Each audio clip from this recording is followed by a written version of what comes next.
The dust swirled around Hannah Vaughn's ankles as she stood on the porch of the weathered farmhouse, clutching the worn letter that had finally arrived from her brother in Silvercreek.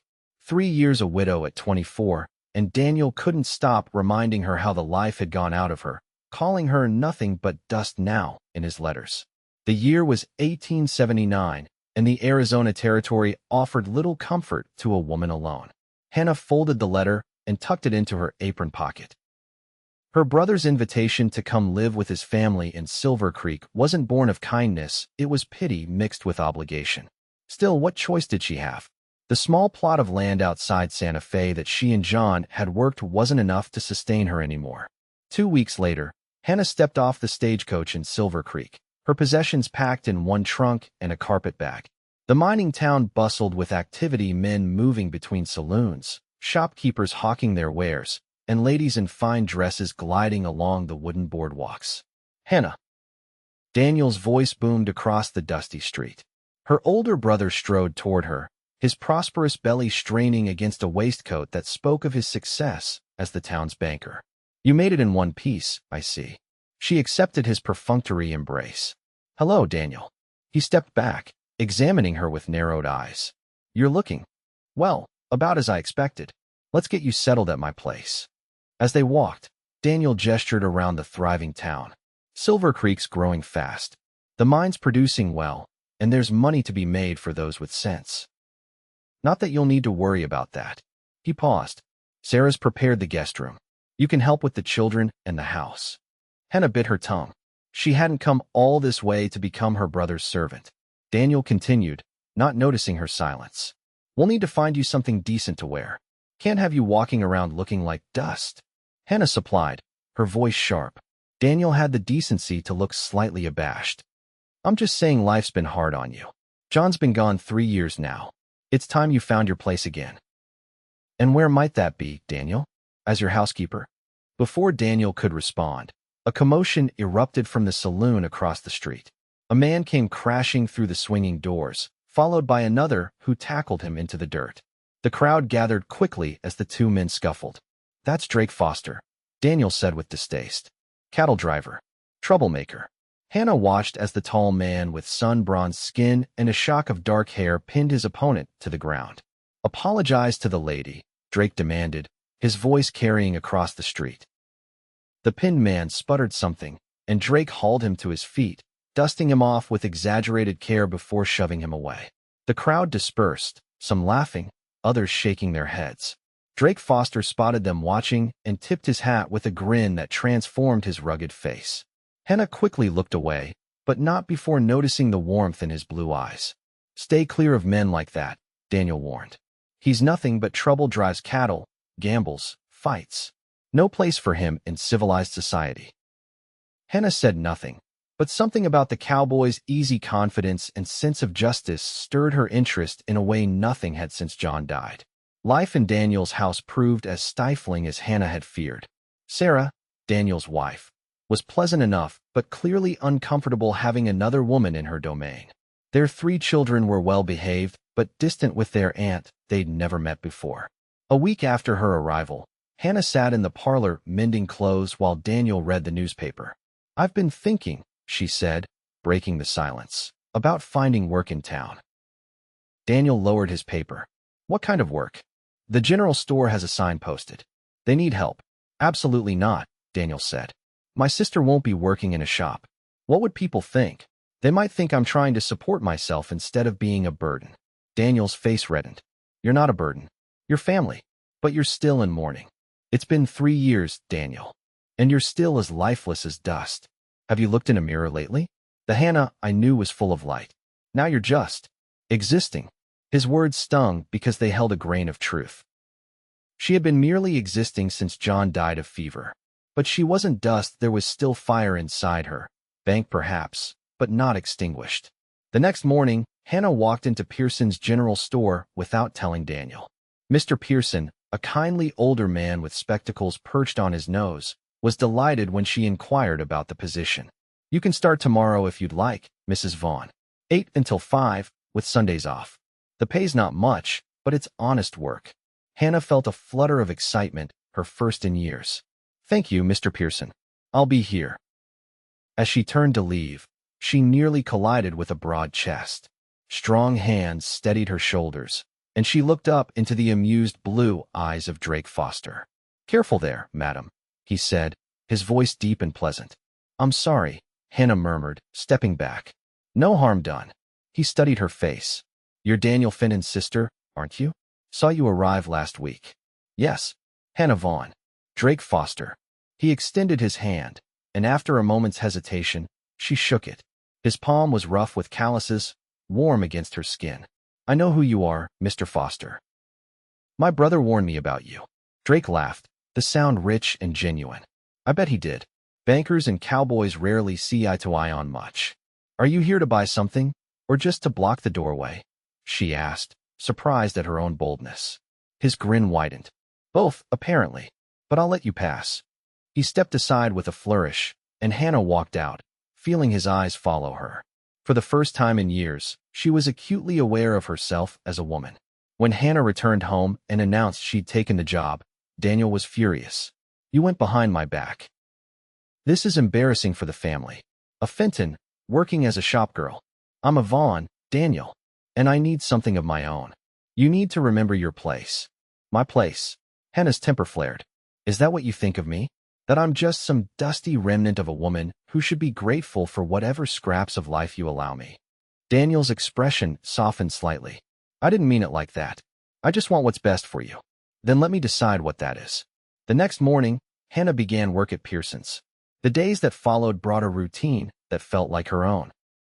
She organized inventory, assisted customers, and kept the ledgers with the same meticulous care she'd once applied to her farm accounts. Mr. Pearson was impressed with her work and said so often. Drake Foster became a regular customer, appearing every few days to purchase supplies. Sometimes he bought things Hannah suspected he didn't need, but she enjoyed their brief conversations and his easy manner. One afternoon, as she was closing the shop, Drake appeared with his horse. "Evening, Mrs. Vaughn," he called. "Closing up?" "Yes, Mr. Foster. Did you need something?" "Just thought I'd offer to walk you home. Streets can get rowdy this time of day." Hannah hesitated. "I don't think my brother would approve." "All the more reason to accept." His eyes twinkled with mischief. Despite herself, Hannah laughed. "You're terrible." "So I've been told. But I'm harmless, I promise." As they walked, Drake kept a respectful distance. He told her about his small cattle operation outside of town and his plans to expand it. "It's not much compared to the big ranchers, but it's mine," he said with quiet pride. "Built it from nothing after the war." "You fought?" He nodded. "Union cavalry. Came west afterward, like a lot of men. Started with 3 cows and a broken-down horse. And now, 40 head of cattle, for good horses, and land that'll grow with work." He glanced at her. "What about you? Your brother said you were widowed." 3 years ago, fever took John. We had a small farm outside Santa Fe. I'm sorry for your loss." They had reached Daniel's house. Hannah paused at the gate. "Thank you for walking me home, Mr. Foster." "Drake," he corrected. "And it was my pleasure, Mrs. Vaughn." "Hannah," she found herself saying. He smiled, and for a moment, they stood in comfortable silence. "Hannah." Daniel's sharp voice broke the spell. He stood in the doorway, glaring. "Come inside." Drake tipped his hat. "Evening, Fenton. Just escorting your sister home safely." "She doesn't need escorting from the likes of you," Daniel snapped. Hannah felt heat rise to her cheeks. "Daniel, that's rude." Inside Hannah. Now, with an apologetic glance at Drake, Hannah went inside, where Daniel was waiting with a thunderous expression. "What are you thinking, being seen with that man?" "He was being kind, Daniel." "Something you might try." "Kind. He's after something. Mark my words." "And what could that possibly be?" "I have nothing." Daniel's expression shifted. "You're not nothing, Hannah. You're my sister. But that man, he's not for you." "I wasn't aware I was for anyone," Hannah replied coolly. "Now, if you'll excuse me, I'd like to rest before dinner." In her room, Hannah stood before the small mirror. She studied her reflection, the honey-brown hair pulled back in a severe bun, the hazel eyes that had once sparkled with life, the lips that had forgotten how to smile easily. She wasn't dust. There was still something there, something waiting to be rekindled. Over the following weeks, Drake continued to visit the store and occasionally walked Hannah home. Their conversations grew longer more personal. She learned about his dreams for his ranch, about the nightmares that still visited him from the war, about his love of open spaces and freedom. "Why cattle?" she asked one evening as they walked. "Because they're honest," he replied. "A cow doesn't pretend to be something it isn't. And they go where you lead them, if you treat them right. Unlike people. Some people." He looked at her thoughtfully. "Not you, though. You strike me as honest as they come." Hannah felt a flutter in her chest. "I try to be. Your brother doesn't like me much. Daniel doesn't like anything that disrupts his ordered world. He calls me dust in his letters." Drake stopped walking, his expression incredulous. "Dust? You?" Hannah shrugged, embarrassed to have revealed this. "He thinks I've faded away since John died."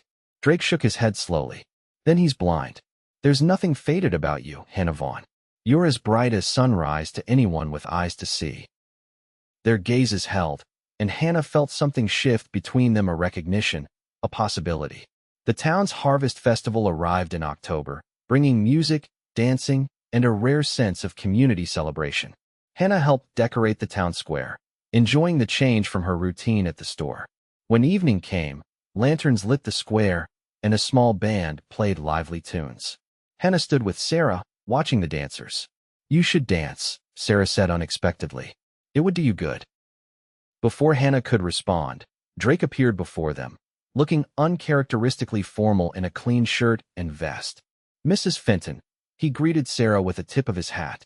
"Would you mind if I borrowed your sister-in-law for a dance?" Sarah looked surprised but nodded. "Of course." Drake extended his hand to Hannah. "May I?" Hannah hesitated only briefly before placing her hand in his. "Yes."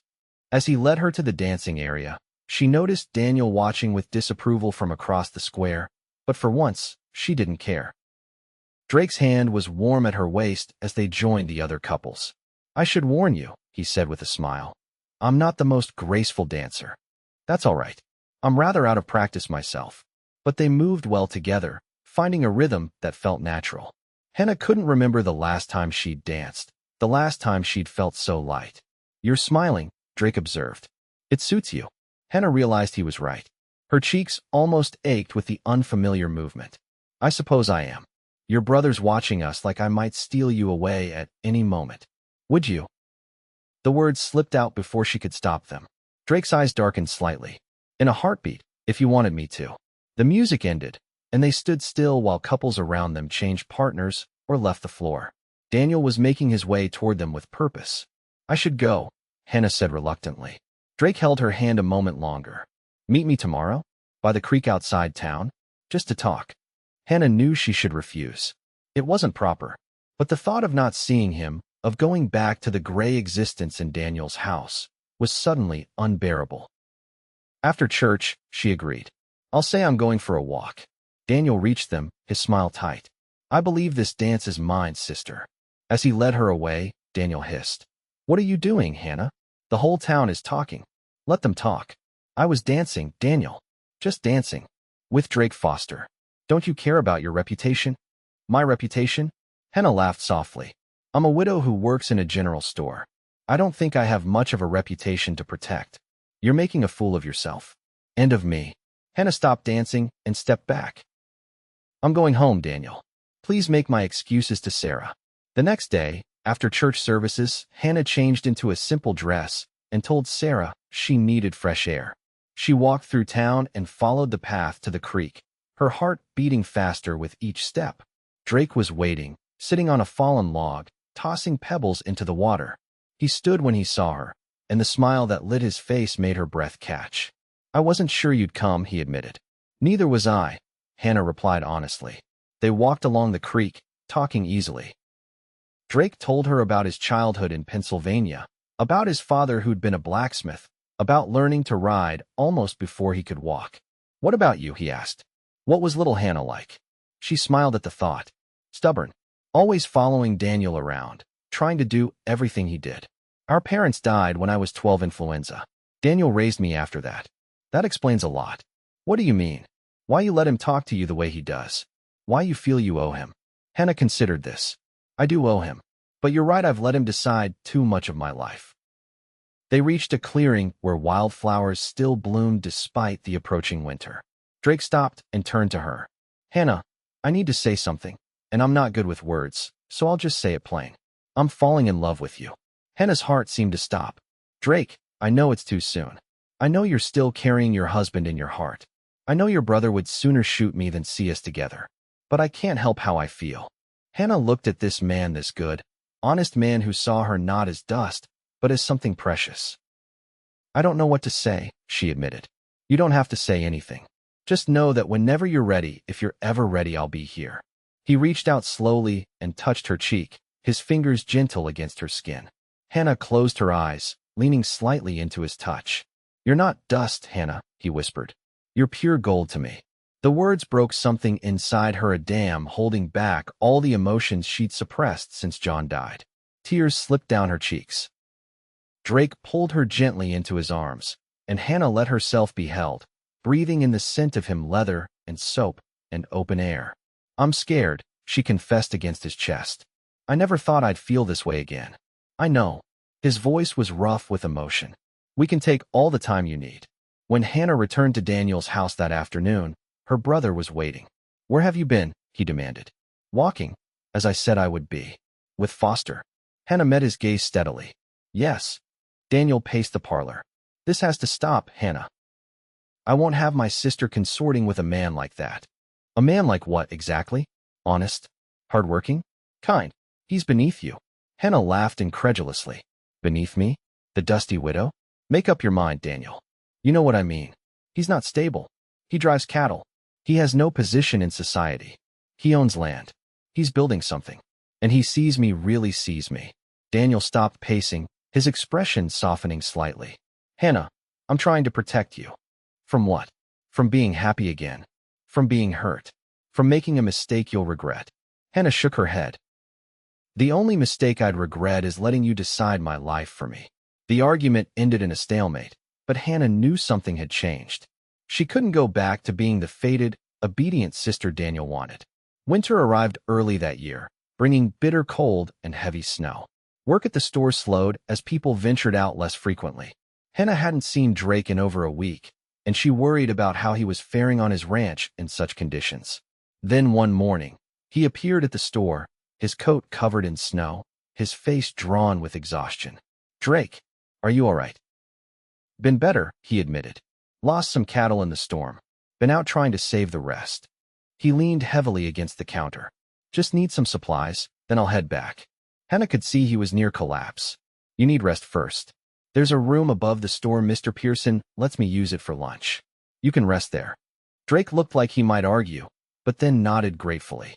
Hannah helped him upstairs, where a small stove provided warmth. She insisted he remove his wet coat and boots, then brought him hot coffee and the sandwich she'd packed for her own lunch. Thank you, he said, his hands wrapped around the coffee cup. I haven't slept in 2 days. Rest, she urged. I'll mind the store. When she checked on him an hour later, he was asleep in the chair. Hannah covered him with a blanket and returned downstairs, her heart aching with tenderness. That evening, after Drake had rested and eaten properly, he prepared to leave despite Hannah's protests. I've got animals depending on me, he explained. Can't stay in town, comfortable as it is. At least let me pack some food for you. As she gathered supplies, the store door opened, bringing a gust of cold air and Daniel. Hannah, Sarah sent me to. He stopped when he saw Drake. What's he doing here? Buying supplies, Drake answered calmly. Like most customers do. Daniel looked between them suspiciously. It's almost dark. Sarah has dinner waiting, Hannah. Mr. Foster was just leaving, Hannah said. And I need to close up. Tell Sarah I'll be home shortly. Daniel hesitated, then nodded curtly and left. Drake sighed. He really doesn't like me. He doesn't know you, Hannah countered, handing him the package of food. Be careful out there. I will. Drake hesitated, then leaned forward and pressed a soft kiss to her cheek. Thank you, Hannah. She watched him ride away into the swirling snow, her cheek warm where his lips had touched. The winter deepened, and news traveled through town of ranchers struggling to save their herds. Hannah heard nothing from Drake for weeks and worried constantly. Then rumors came of a cattle drive being organized, ranchers banding together to move their remaining herds south to better grazing land. Foster's leading it, Mr. Pearson told her one morning, taking what's left of 5 or 6 herds down to the valley. Dangerous in this weather, but they're desperate. When do they leave? Hannah asked, trying to keep her voice steady. Tomorrow morning, I hear. They've been gathering the cattle at Foster's place this past week. Hannah made a decision then. After closing the store, she didn't go to Daniel's house. Instead, she gathered her savings, purchased warm clothes and supplies, and rented a horse from the livery. You heading somewhere, Mrs. Vaughn? The stable master asked curiously. Just a short trip, she replied vaguely. The ride to Drake's ranch took longer than expected in the snow. By the time she arrived, darkness was falling and lanterns glowed in the windows of the small ranch house. Men moved around the property, preparing for the drive. A large herd of cattle was penned in a field nearby. Hannah dismounted, suddenly uncertain. What was she doing here? What would Drake think? Before she could reconsider, the door of the house opened, and Drake emerged. He stopped abruptly when he saw her, disbelief crossing his features. Hannah. She moved toward him, suddenly shy. I heard about the drive. What are you doing out here? It's freezing, and it's getting dark. I needed to see you before you left. Drake took her arm and led her inside, where a fire roared in the hearth. The house was simple but well-built, a main room with a kitchen area and doors leading to what she assumed were bedrooms. You shouldn't have come all this way, he said, but his eyes said otherwise. I had to. Hannah took a deep breath. I've been thinking about what you said about being ready, about feeling again. Drake went very still. And I am. Ready, that is. She stepped closer to him. When I heard you might be leaving, I realized I couldn't let you go without telling you. Telling me what? His voice was barely above a whisper. That I love you too, Drake Foster. That you make me feel alive again. That when I'm with you, I'm not dust, I'm flesh and blood and heart. Drake closed the distance between them, taking her face in his hands with infinite gentleness. Say it again. I love you. His kiss was everything she dreamed of and more tender at first, then deepening with hunger and need. Hannah wound her arms around his neck, feeling truly alive for the first time in years. When they finally parted, both breathless, Drake rested his forehead against hers. I've wanted to do that since the first time I saw you. What happens now? Hannah asked. Now I have even more reason to come back from this drive alive. Take me with you. Drake pulled back, surprised. On the cattle drive? Hannah, it's dangerous, and the conditions, I'm stronger than I look. And I can cook for the men, help around camp. Your brother will come after us with a posse. Hannah smiled. Let him try. I'm a grown woman. I know what I want. Drake studied her face, then nodded slowly. All right, but you'll have to do exactly as I say when it comes to safety. I promise. The next morning, Hannah wrote a brief note to Daniel explaining her decision and sent it with one of Drake's ranch hands. Then she joined the small group of cowboys preparing to move the cattle south. The journey was harder than anything Hannah had experienced. Freezing days in the saddle, nights huddled around campfires, constant vigilance against predators and weather. But there was joy in it too, working alongside Drake, earning the respect of the other drovers, feeling useful and needed. One night, as they sat by the fire after the others had turned in, Drake took her hand. I've been thinking, he said quietly, about the future, about us. Hannah's heart quickened. What about us? When we get back, if you're willing, I'd like to marry you. Make a proper home with you at the ranch. Are you proposing, Mr. Foster? Hannah teased, though her eyes shone with emotion. Inelegantly, but yes. He squeezed her hand. I love you, Hannah. I want to build a life with you. Yes, she said simply. Yes, I will marry you. The drive took 3 grueling weeks, but they made it to the valley with most of the herd intact. The cattle would be safe there until spring, when they could be driven back north. When they returned to Silvercreek, Daniel was waiting. He confronted them in the street, his face flushed with anger. You ran off without a word. With him, he shouted at Hannah. Do you have any idea what people are saying? I left you a note, Hannah said calmly. And I don't care what people are saying. I've been worried sick. You've been embarrassed, Hannah corrected. There's a difference. Drake stepped forward. Fenton, your sister and I are getting married. You can accept that and be part of our lives, or you can keep up this feud. Your choice. Daniel looked between them, the fight seeming to drain from him. Married?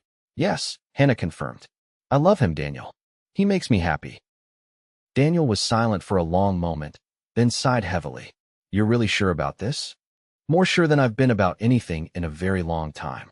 To Hannah's surprise, Daniel extended his hand to Drake. Then I suppose we should try to get along. For Hannah's sake. Drake shook his hand firmly. For Hannah's sake. They were married in the spring, when the wildflowers bloomed again in the meadow where Drake had first told Hannah he loved her. Daniel gave her away, somewhat stiffly but with genuine affection.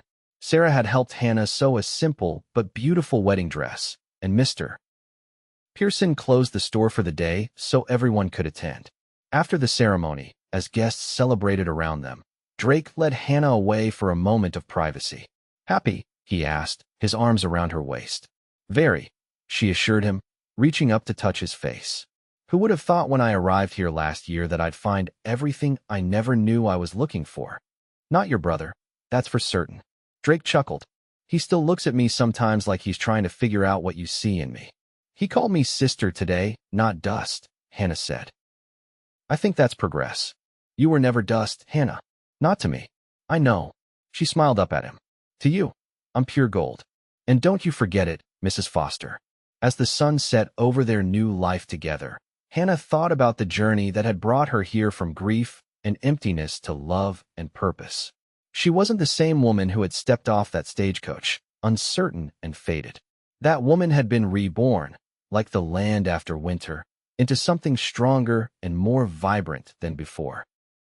And as Drake led her back to their celebration, Hannah knew that whatever challenges lay ahead, they would face them together, the widow who had once been called dust and the cowboy who had seen the gold within her all along.